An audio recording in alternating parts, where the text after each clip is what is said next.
Welcome to Sustain2020, our annual conference. It's amazing to have so many of you join us on this call. Our annual gatherings, for those who've been before, are slightly smaller affairs, usually based in an event space somewhere in London. So we've been encouraged in recent years to see how we can use technology to open out to people unable to travel to us. And this year, we're really pleased to be able to do just that. Rather than making everyone trek to London or some other city, we've got people dialing in from villages, towns, farms, kitchens, right across the land today. And with 500 people registered, the event is officially sold out. Whilst I would say I'm pleased to see you all here, there's nothing that beats meeting in person. We simply can't replicate the interaction of a live event, but we can try our best. And in some ways, as most of you have found with online events recently, there are some leveling factors. So during presentations, we can actually hear what you're thinking. Well, not literally. Don't worry, our tech isn't that advanced or that intrusive. Rather, we want to hear what you're thinking. So please use the chat box on the right-hand side if you've got reflections on any of the presentations, anything you're hearing, and post links that you think are relevant to the stuff that's being raised. Also, if you've got a technical problem, we have a team on hand who'll be on the chat box monitoring that. So please put anything in there. The one thing I'd ask is that if you have any questions for speakers, please put these in the Q&A. If you hover over the bottom bar, you'll see there's a Q&A function there. So yeah, please put questions for speakers in there. And please note, Sustain reserves the right to dismiss any questions that are deemed inappropriate or offensive. But you're a polite bunch, so I hope that won't be a problem. Both the chat box and the Q&A will be downloaded after the event. And please note the event is being recorded. I hope it is anyway. For those of you on Twitter, please use the hashtag Sustain2020. We want to get a bit of discussion going on that, and particularly with those people who can't be with us today. So I think that's all the housekeeping. So just to crack on with the agenda for the day. In a second, we're going to be handing over to Kath Dalmeny, Chief Exec of Sustain. And then we're going to be hearing from Victoria Prentice. Unfortunately, Victoria couldn't join us. She's been called away on Westminster business, but she did do a pre-record with us where she does a bit of a presentation and answers a few of our questions. Following that, we're going to be doing 11 lots of short pitches. So we're going to be hearing from Ruth Westcott on fishing, Ben Raskin on agroforestry, Vicky Hurd on supply chain and infrastructure, Jim Aplin and Andrew Burgess on organic farming, Chris Young on real bread and an honest crust act, Lynn Davis from the Open Food Network, Debbie Clark on social food enterprise, Chrissy Story on dynamic food procurement, Morvin Oliver Larkin on Meals on Wheels, and Karen Lux on EcoFeed. And that's not all. So we'll then be having a short break. So if you're desperate for a loo, coffee, any such libation, then you can take a quick break then. Following that, I'm really pleased that we're going to be, I'm going to be handing over to Sheila Dillon, who we all know and love from BBC Radio 4's Food Programme, who's going to be chairing the final panel. And on that panel, we have Carolyn Steele, author and architect, Fatima Ibrahim, who is co-executive director of the Green New Deal, Geeta Singh Watson, organic entrepreneur, Luke Pollard, MP, who's the Shadow Secretary of State for DEFRA, and unfortunately, I had a sick note this morning from Henry Dimbleby, but Tamsin Cooper, who is the Director of National Food Strategy, will be joining in Henry's place. So that's about it, and then we'll be wrapping up. So lots and lots to get through. So I'd now like to hand over to my colleague Kath Dalmeny, Chief Exec of Sustain.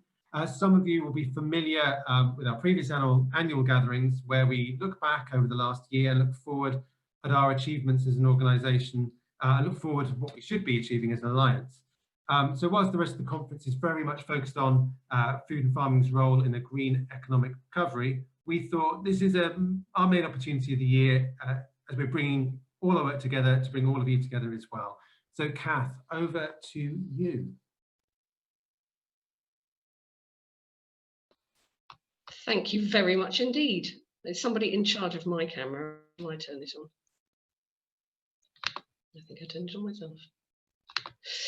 So, welcome and thank you so much for the opportunity to open the Sustain Annual Conference. I always feel immensely privileged to be able to stand in this position. Actually, I'm sitting down today.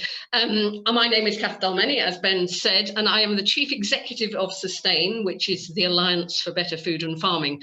I'm thinking that I should explain a bit because this audience is much bigger than we usually have at our AGMs, which are normally quite homely affairs.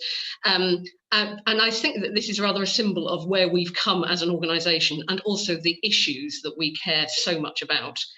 So I want to explain the Alliance a little, although many of you are actually members and very much welcome to you. So the Alliance is made up of about 100 or so organisations, and we work together to bring about changes in the way we sustain ourselves, how to address the enormous impact the way we produce, consume and indeed throw away food has on, for example, our livelihoods, our health, on inequalities, on farmers, the people who produce our food in the first place, on the soil, on the animals, and on the wider environment, including the climate. And organisations within that alliance are specialists, amazing specialists, and you'll hear from some of them later. And many more, of course, of you are joining us on this Zoom, as we've had to do this year. I wanted to say I really do miss seeing you guys. We will hug and we will drink beer together next year. I absolutely promise. And as I've said to many groups, I'll put in the first order at the bar. So please join us, because being together and working together is one of the things that binds us as an alliance. And it is through the friendships and the good ideas and the enthusiasm and the creativity that we make change happen. And that's what this conference is about, is how to make change happen. So those specialist members, I wanted to explain a little bit more because I'm also so proud to work with you. They and you know the intricate details of how to make the world better in relation to a myriad of issues. And that might be from pesticides to farm antibiotic use, to the regulation of chemicals in the food supply chain, from animal welfare standards through to biodiversity, labour standards, bread standards, fruit and veg promotion, right through to the ability of the households to actually be able to afford enough to eat at all, because so many people can't. And of course, we're not just a national alliance. That's a way we've described ourselves for many years. We're also a network of hundreds more food partnerships, food poverty alliances, community groups, caterers, and better food traders, real bread bakeries. I'm just being told to start my video. Oh, you can see me now. Real bread bakeries and sugar smart campaigners. Bless you, everyone. People who are developing local food strategies, pioneering new approaches, campaigning for change, lobbying local councils, holding banners up in front of Coca-Cola trucks. Bless you all.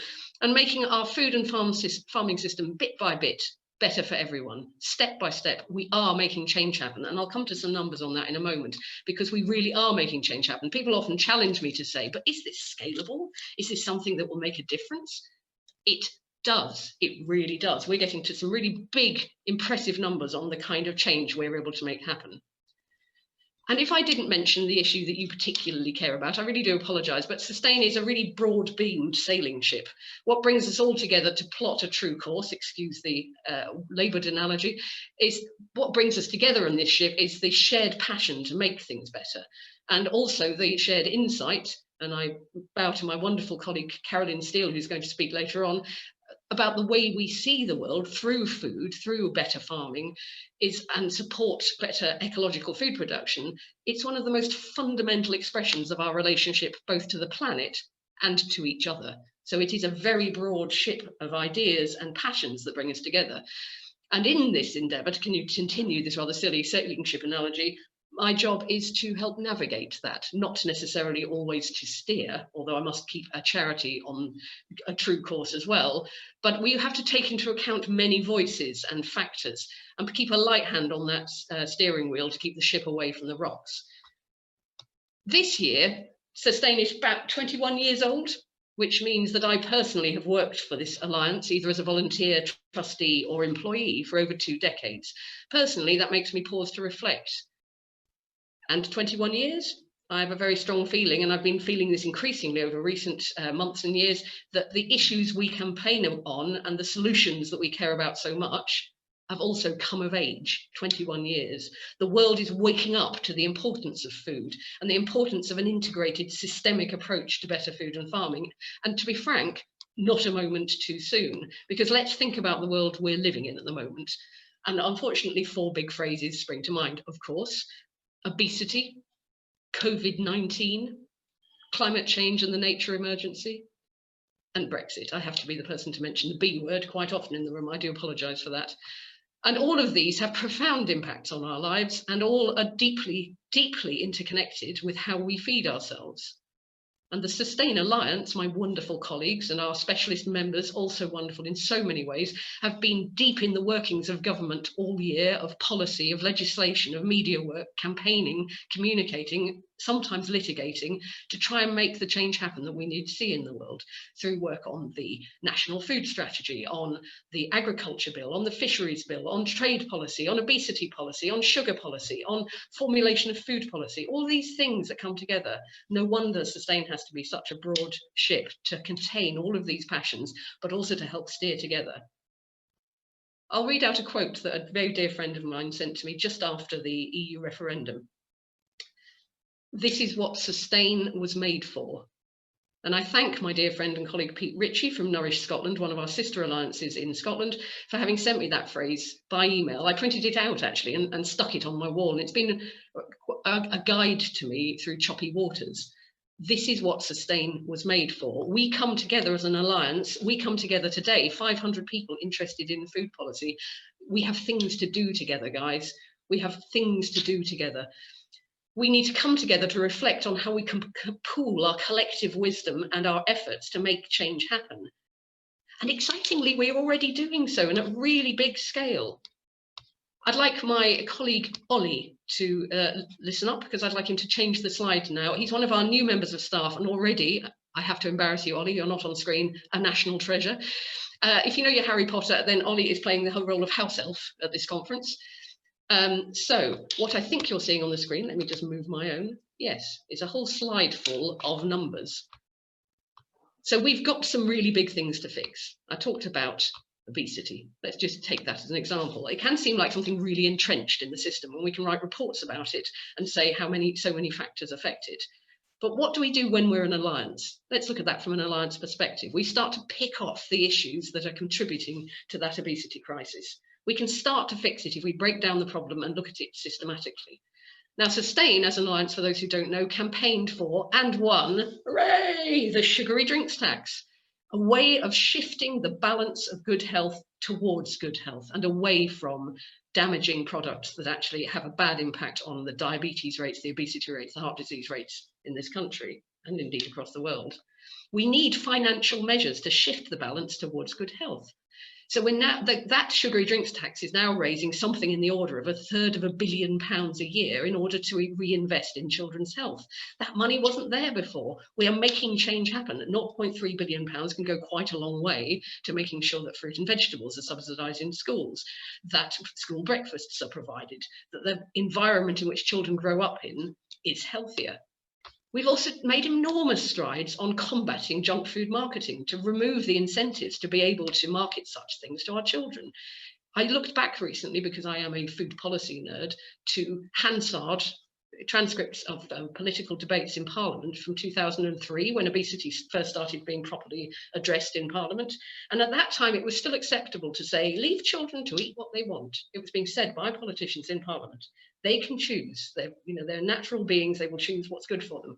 We know that's not true when that is promoted with glamorous celebrities, sports stars, apart from Marcus Rashford also, he's obviously wonderful. But we know the impact of that kind of marketing on children. So that needs to be removed. And we've been doing that systematically. Sustain was behind the campaign as an alliance to win the ban on junk food marketing on television, and incrementally, bit by bit, company by company, policy by policy, we're removing that toxic load of unhealthy food from the system. And I'm really proud that over the past year or so, towns and cities across the country, partly through the Sustainable Food Places Network, are taking up those policies, removing junk food adverts from near schools, making children grow up in a healthier environment. It will make change happen. COVID-19, another big thing. It's not on this slide because actually the slide was prepared for figures that were to do with our last financial year, a technicality. COVID-19, we're all still in the middle of it, but the world has woken up to child hunger. That's the big thing for me that's come out of COVID. We can't let people go back to sleep on the issue of child hunger. And I'm immensely proud of my colleagues and our whole network, the work we have all done to help ensure that the voices of people experiencing severe food poverty, both before COVID, it's not just a COVID issue, obviously, but also during COVID, have got heard. And the organisations in our alliance who've been advocating systemic solutions on income and local authority grant support and emergency welfare provision have all gained traction. Sustain also joined forces during COVID with the Good Law Project to bring legal action. I mentioned litigation earlier because we must also not fear to be brave. We must step up on these issues that are so important. So we took legal action against the government for failing to address child hunger. Luckily, the marvellous Marcus Rashford, footballer, scored the winning goal. He came in and really slam dunked that wonderful campaign win. All praise to him. But we must press our point home. Children should not go hungry again, or now, or indeed right at this very moment. I mustn't just be talking about the future. And we have to ensure that what has happened brings about lasting change, which is about what this conference is about. And also ensure that older people are well fed. Of course, the people who are advocating for children, absolutely right. They deserve our support, our nanny statism. Children are the ones who actually deserve to have nannies looking after them. But we must also ensure that older people are well fed, that disabled people, people who have been stuck at home shielding, but also have struggles with accessing food and are isolated and are, have difficulties with food more generally. Meals on Wheels services have declined incredibly over recent years, and that trend needs to change. So I want to have a look at this slide together because you've had it up in front of you with all these numbers, and it is a way of us showing off about what we've done together. But it is also, I wanted to tell the story through it of how incremental change can change the world. If you look down to the bottom left, we've got a figure that says over 1 billion meals served by caterers committing to sustainable fish. We've almost become blasé about that figure, but it's taken 10 years to get to the point where we've persuaded caterers, big and small, gigantic and small, actually, to serve only sustainable fish to verifiably sustainable fish standards that have been set by our alliance. We managed to get them into policy, we got them into the government buying standards that govern hospital food, school food, government food, Whitehall food. There have been so many campaign tactics over the years, and it would be fun in that pub in the future that we're going to visit together to go through all of that, to share what we've learned. But we've got to apply that kind of scale of change now to how we feed ourselves in a climate-friendly way. This is about fish and marine stocks, but what about how to feed ourselves in a way that has less but better meat, that has less waste, that is fundamentally about more plant-based food? How are we going to get there together? And sometimes that can feel daunting. Well, look what we did. We managed to persuade caterers that serve over 1 billion meals every year to pick up on our sustainable fish standards. And the wholesale suppliers, some of the biggest ones who operate in this country, now are signed up to those standards as well. So the whole way we approach fish has now shifted so that the choices that those caterers make are only within the realms of better practice. It's still not perfect by any means. We've got more work to be done, but we are shifting things at scale. So that is the spirit with which we've invited people to speak today. What are the wonderful solutions that we, within our alliance and our wider networks, locally, pioneering, people who've developed over the years, those wonderful ideas that have come of age, how are we going to make them happen now? We often say that things are scalable, so let's scale them. The fish pun is intended. I'm terribly sorry. At Sustain, we are awash with puns, fish scales. I'll stop now. What I mean is this conference is about taking those really good ideas, polishing them up so that they are acceptable both to policymakers, funders, landowners, companies, whoever it is who needs to change. Let's really get good at identifying who needs to change their minds and their practices. Let's find those gatekeepers, not try and persuade every single person in this country to make every single choice that will save the world. We'll build the movement that is moving in the right direction. We'll find the gatekeepers who need to change their procurement policy, or their land use policy, or their meat production policy, or the way that they look after chickens and whether or not they use certain types of antibiotics. We'll find those people and we'll say to them, be part of our journey, be part of our movement, make the small changes that you need to do in your own production practices, on your own policies, and we can get, within just a few years, within our own lifetimes, to really amazing wins as are illustrated on this slide, although not as many of them are showing that immense number as the fish. I wanted to bring attention to that one because it is one that we've been working on so hard over so many years. But let's set ourselves those bold ambitions. We like to joke at Sustain that we set ourselves ridiculous ambitions. Fine. We've got some ridiculous problems to solve. Let's actually say, what is it going to be like in 10 years' time? 10 years to agroecology from a lot of my farming colleagues? We can do that if we systematically break it down into problems that can be solved and we work it through. So the things we've asked our colleagues to do, the wonderful presentations we're about to see, the pitches are going to be about good ideas that have come of age and that can, with systematic backing, particularly with an alliance gang kind of approach, can really change the world. And in doing so, Sustain, you'll see a few things different about Sustain, not massively, because actually we're doing pretty well, to be frank. So the kinds of things, necessity, but actually should be celebrated. So during COVID, we've had to reorganize about the way we manage our teams. We've had to reorganize about how we work with staff and with our colleagues. Of course, we're not going to be on Zoom forever, my friends. We really aren't. We're going to see each other in person. We're going to have meals together again. But what we can do is get more organized and more targeted on what we're doing. So very soon we'll be launching Sustain's new 5-year strategy. Don't we sound grown up? We're 21 years old after all. And that will really set out a bit more about our systemic way of thinking and also the step-by-step approach that we will take to bringing about a change. With you, because we are an alliance, we don't do this on our own. The best things are done in company. And I'm always reminded by my very dear friend, Andrew Whitley, who is a bread guru, that the word companion comes from breaking bread together. When we eat together, we can talk together about how to change the world. I look forward to doing that with you in so many different settings. And I also think that sometimes change is brought about by revolution and sometimes by evolution, but also sometimes by a really good conversation over a lovely meal. We need to know about where our food, the quality of our food and where it comes from, and to support the kind of people who are wanting to grow that, produce that, move it about, bring it to us in a really healthy and sustainable way. And I'm so looking forward now to hearing all the wonderful ideas, and I shall be jotting down ideas about what Sustain should be picking up and running with. Thank you so much. Thank you, Kath, for a really inspiring start. There was a question that came in on the Q&A asking one of the things that you raised about the Sugary Drinks Tax.